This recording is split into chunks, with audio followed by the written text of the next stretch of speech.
Picture the monster you were taught to fear, a towering slab of muscle and teeth, dragging its tail through the mud, roaring straight into the camera as the water trembles in the glass. Slow, stupid, half-blind, a bulldozer with a bad attitude. That is the Tyrannosaurus rex that has stalked our imaginations for 100 years, and it is almost entirely wrong.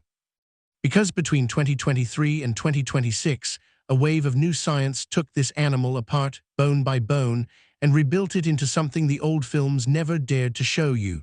Not tamer, not friendlier, worse, faster than you were told, quieter than you would believe, armed with senses so sharp it would have known you were there long before you ever saw it coming.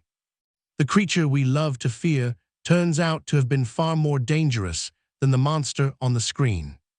So how did we get the most famous predator on Earth so badly wrong? What new tools finally cracked it open? And what does this upgraded T-Rex tell us about how it ruled its world so completely? I'm Elijah Boone, and you're watching Astrum Earth. Join me as we take a journey across 120 years, from the dynamite-wielding bone hunters who first dragged this animal into the light, to the microscopes and CT scanners that have just rewritten everything we thought we knew about the king of the Cretaceous. To understand why the new discoveries matter, we have to go back to the beginning.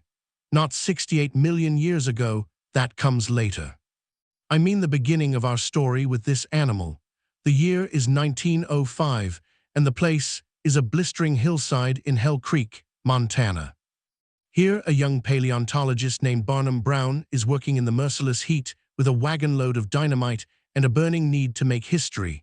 3 years earlier, he had left this same ground with almost nothing, a hip bone and a thigh bone from some enormous meat-eater. Tantalizing, but not enough. Now he was back, and this time he had something extra pushing him: envy. The King of England had just toured a rival museum in Pittsburgh to admire their glittering new Diplodocus. If Brown wanted to put his own museum in New York back on top, he needed something better, something no one had ever seen. After 3 months of blasting and digging, he had his bones, but word came that the Pittsburgh team was about to name a giant meat-eater of their own. Back in New York, Brown's boss, Henry Fairfield Osborne, refused to be beaten to it. He began writing up the discovery before a single crate had even arrived. And so a letter reached Brown out in the field. I have described the great dinosaur under the name Tyrannosaurus rex.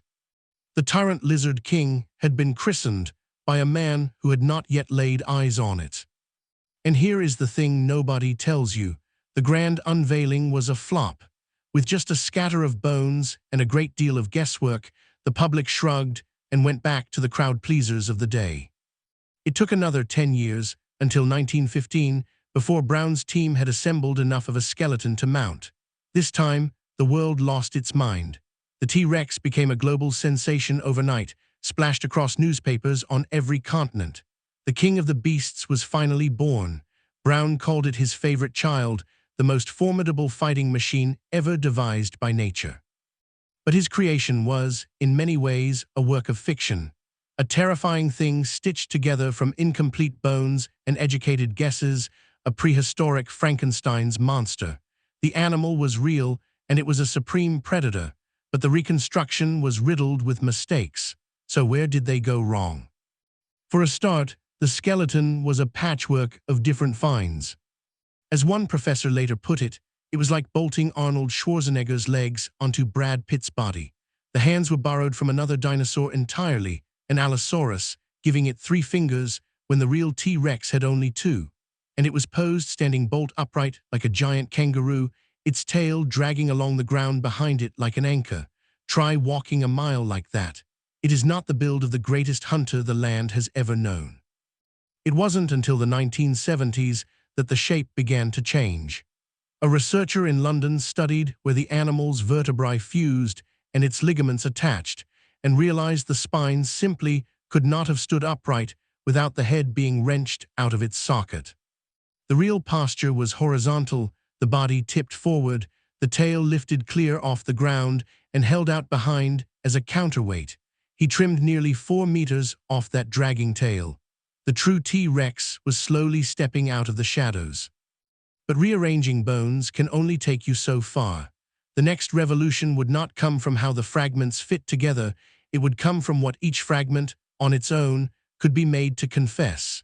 Paleontologists called it the microscopic revolution, and what it revealed turned an animal we called dangerous into something profoundly, deeply terrifying. Let's start at the business end. The teeth. A T-Rex carried the largest teeth of any meat-eating dinosaur ever found, some of them the length of your forearm, up to 30 centimeters. And a study in 2015 showed they were nastier than anyone realized. Under the microscope, each tooth was edged like a steak knife, serrated to saw through flesh, and reinforced deep inside with extra dentine to soak up an almost unimaginable bite force. For years, we assumed those enormous fangs sat out in the open, on the outside of the mouth, like a crocodile's. The croc, with its lipless, permanently bared grin, had long been our model for the tyrant king. But in 2023, a team at Auburn University tested that idea to destruction and ran 3 separate experiments. First, they measured skull length against tooth height across a whole range of 2-legged dinosaurs and living reptiles. The T-Rex ratio matched not the crocodile, but lipped lizards, the monitors, and iguanas. Second, they cut a wafer-thin slice of tooth and examined the enamel. A crocodile's exposed teeth wear thin on the outer face over time, but the T-Rex tooth had even enamel on both sides and barely anywhere at all. Third, they looked at the tiny holes in the jaw, called foramina, that carry nerves and blood to the face. Crocodiles have them scattered all across the snout. Lipped reptiles line them up neatly along the jaw. And once again, the T-Rex matched the lipped group. 3 lines of evidence, all pointing the same way. The teeth of the tyrant king sat behind scaly lips, like a monstrous 40-foot Komodo dragon, and this is not a cosmetic detail. Kept bathed in saliva behind those lips, the enamel stayed supple instead of drying out and turning brittle. And that mattered enormously, because with the most powerful bite of any land animal that has ever lived, 3 times stronger than a big Nile crocodile, even a hairline of brittleness could shatter a tooth at the moment of impact. And a single tooth, they found, took more than a year to grow back. Protecting those weapons behind a set of lips wasn't vanity, it was survival. So the jaws are sorted, but the moment you look at the rest of the body, things get stranger, because for a while, it looked like the T-Rex might have been covered in feathers. The idea took hold in the 1990s when the first dinosaur was found preserved with a fuzz of primitive proto-feathers. More followed, and then a close cousin of the T-Rex, a tyrannosaur from China, turned up smothered in the things. Suddenly the question was impossible to dodge. Did the king wear feathers too? A comical thought, perhaps, but let's look at the evidence. In 2017, a team examined a rare T-Rex specimen from Texas with patches of skin preserved from the neck, the hip, and the tail. And that skin showed no feathers at all, just fine, pebbled scales. So had the whole feathered fad led us astray? Well, not so fast, because the same study traced the entire family tree and found something subtler. Some of the ancestors did grow feathers, but the giant tyrannosaurs, T-Rex among them, appear to have lost them again. And to understand why, we need to answer a question that has been argued over for decades. Was the T-Rex warm-blooded? Before I answer that, there's one other giant-sized problem I need to get off my chest: data brokers. Yes, those charming companies whose entire business is digging up your personal information and selling it to the highest bidder. Your email, your home address, even details about your family, all excavated and put on display. Honestly, they've built their own little Jurassic Park out of your private data, and the fences are wide open. This year I've been fighting back, using Delete Me. When I started, my details were scattered across the internet like bones across a dig site, more exposed than a T-Rex trying to cover its tracks with those famously tiny arms. Delete Me hunts down those listings on the data broker sites and has them scrubbed. No amber, no mosquito, no questionable science required. And when the odd bit of spam still claws its way over the fence, one request through their portal and they make it extinct. If you'd rather not have your life dug up and sold off, you can get 20% off with my link, joindeletim.com/astrumath, code ASTRUMERTH at checkout. Thanks to Delete Me for sponsoring this video. The link's in the description if you'd like your digital life a little harder to find, unlike a T-Rex, which, let's be honest, is quite hard to miss. Now back to our favorite monster, and that question of warm blood. For most of its history, the T-Rex was imagined as a sluggish, cold-blooded reptile. But in 2022, a remarkable study rewrote that picture completely. The team used a pair of techniques that shine infrared light and lasers at a sample to read its exact chemical fingerprint. What they were hunting for were molecular scars, tiny marks left behind by an animal's metabolism that survive even after it fossilizes.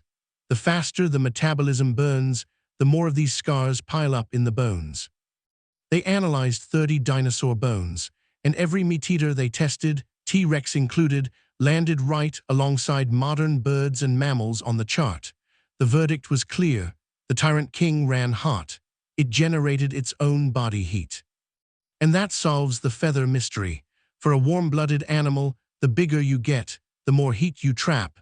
A small, young T-Rex might have needed a downy coat to stay warm. But grow it to full size, and that same insulation would cook it alive.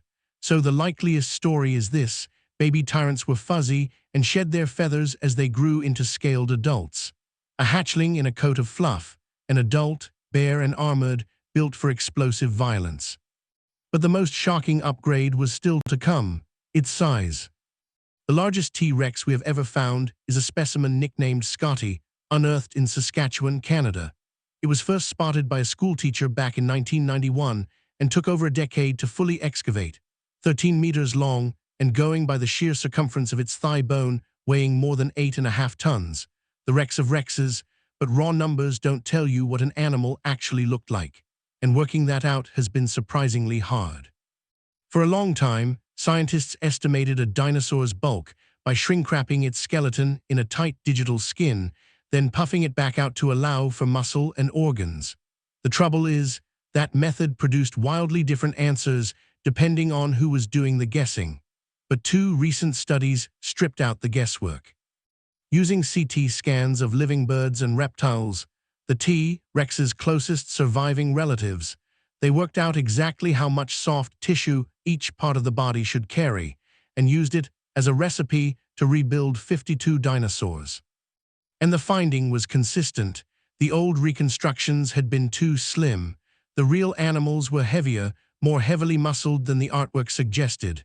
For the T-Rex, the weight came out about where we thought, but the build did not. This animal was stacked: longer lower leg bones, huge muscle anchors on the hips, a stiffer tail than any other giant predator. Everything pointing to an animal capable of more powerful, more explosive movement than anything its size had a right to be. It wasn't just the biggest land hunter that ever lived. It was the most powerfully built. And then, in 2024, it got worse. Because here is a sobering thought. Of the estimated 2.5 billion T-Rex that ever walked the earth, we have found fewer than 100 decent skeletons. The odds that one of them happens to be the biggest the species ever produced are, frankly, close to zero. So 2 researchers built a statistical model of the full range of sizes. Their result: the largest T-Rex that ever lived may have topped 15 tons, 70% heavier than Scotty, and stretched beyond 15 meters. Somewhere out there, still buried, may be a tyrant nearly twice the size of the biggest one we've ever seen. So it was bigger and more muscular than we imagined. But how did it carry all that mass around? The same work showed its center of gravity sat further forward, over the hips and toward the head, forcing a more crouched, balanced, actively controlled stance. And that raised the obvious question: how did the thing actually move? Fresh evidence this year, in 2026, turned to the foot. By combining fossil footprints with biomechanics, researchers concluded the T-Rex almost certainly struck the ground toe first, like a bird, with shorter, faster strides than its size would suggest, which means no thundering, earth-shaking footfalls rippling the water in your glass. Something closer, believe it or not, to a colossal power-walking ostrich.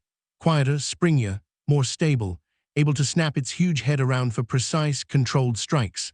Depending on its weight, an adult could manage somewhere between 18 and 40 kilometers an hour. The lighter, younger ones were faster still, fast enough to run down prey their parents never could. Usain Bolt, at full sprint, might just outrun a heavy old adult. The rest of us would not. Which brings us to a strange and unsettling chapter, growing up as a T-Rex. We used to think they shot up fast, hitting full weight within about 20 years. Wrong. By counting the growth rings laid down in the bones, like rings in a tree, one team showed the T-Rex didn't reach full size until it was 35, even 40 years old, a full 15 years later than we believed, which means it spent decade after decade as a fast-growing, ravenous subadult.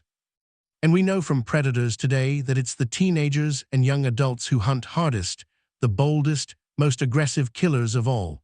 Picture a T-Rex locked in that phase for 20 years. If you ever met one, it was almost certainly hungry. But those same growth studies came with a twist that would turn the whole kingdom upside down. A handful of young T-Rex specimens didn't fit the growth curve at all, and when researchers sliced into their bones, and even into a tiny, overlooked throat bone capable of holding growth rings, the answer was staggering. These weren't juvenile tyrants at all. Small in body yet fully grown, longer arms than an adult rex, a different number of tail bones, and deep, fixed features of the skull, the very things that don't change as an animal ages, that simply did not match. They belonged to a separate, smaller species, a pygmy tyrant, Nanotyrannus, and that quietly detonated decades of research, because paleontologists had been using those very fossils as their model for what a teenage T-Rex looked like, how it hunted, how it grew, how it fit into its world, all of it built on the wrong animal. Overnight, it was back to the drawing board for the teenage king. What we now know is that a young T-Rex shared its patch with rival predators, which means it had to be utterly laser-focused on its own way of killing, and clues are finally emerging as to how it managed that. Because the tyrant king had extraordinary senses, it carried a huge olfactory bulb, the part of the brain that reads the nose, so he already knew it lived in a world of scent. But a team in Dublin went further, combining the anatomy with the genetics of living birds and reptiles to estimate how many working smell receptor genes it actually had. The answer, somewhere around 600, on a par with a house cat and the richest sense of smell of any predatory dinosaur ever studied. It could likely smell blood from far across the landscape, tracking wounded prey over great distances like a wolf, or homing in on a carcass like a vulture. It smelled you long before it saw you. And when it did look up, both birds and crocodiles see in color, so the T-Rex almost certainly did too. Its forward-facing eyes gave it overlapping, three-dimensional vision, with a binocular field estimated at 55 degrees sharp as a hawk's, which means standing perfectly still would not have saved you. It would have picked you out anyway. It would, let's just say, have made for a very short film. What began as a scatter of bones blasted out of a Montana hillside has become, 120 years on, something utterly unlike the beast Barnum Brown imagined. Bigger, sharper, quieter, stranger, more cunning than the monster we thought we knew. And yet, for all of it, we are still reading fragments. Of 2.5 billion tyrant kings, we hold the remains of fewer than 100. But the tools keep improving, and every year they squeeze new secrets out of the same old bones. A generation of scientists armed with technology Brown could only have dreamed of is slowly, patiently, bringing this animal into focus. And the clearer the picture becomes, the more frightening it gets. The tyrant king we thought we knew is dead. Long live the king.